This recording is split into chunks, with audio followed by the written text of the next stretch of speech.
Как тысячи глаз, исполнившись, видишь сразу из черно-зеленые перья, селезни, что фланируют по пустынному пляжу, и серую пряжу, обвивающую колени, как дерн или как деревья, что вышли на кат год до, и видишь так же, как кустарники темно-вишневого цвета вырастают из воздуха и воды, отпуская свой исчезающий малый вес, свешиваясь плющом. Золотые короны тли, ускользающие следы,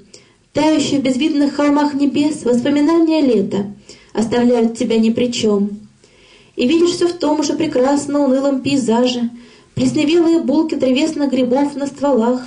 корявые ветви, наросты березовой чаги и что-то живущее в чаще, внушающее нам страх, как людоеды, что расчленяют невесту, посыпав солью,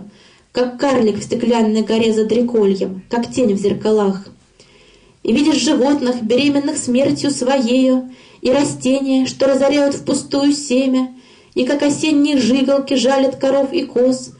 как на близкую смерть расцветает безвременник обречен, и неизменно проходит сквозь невод тысячи глаз твоих, подброшенных в небо, единственный лик, который ты хочешь узреть, но ты опять ни при чем.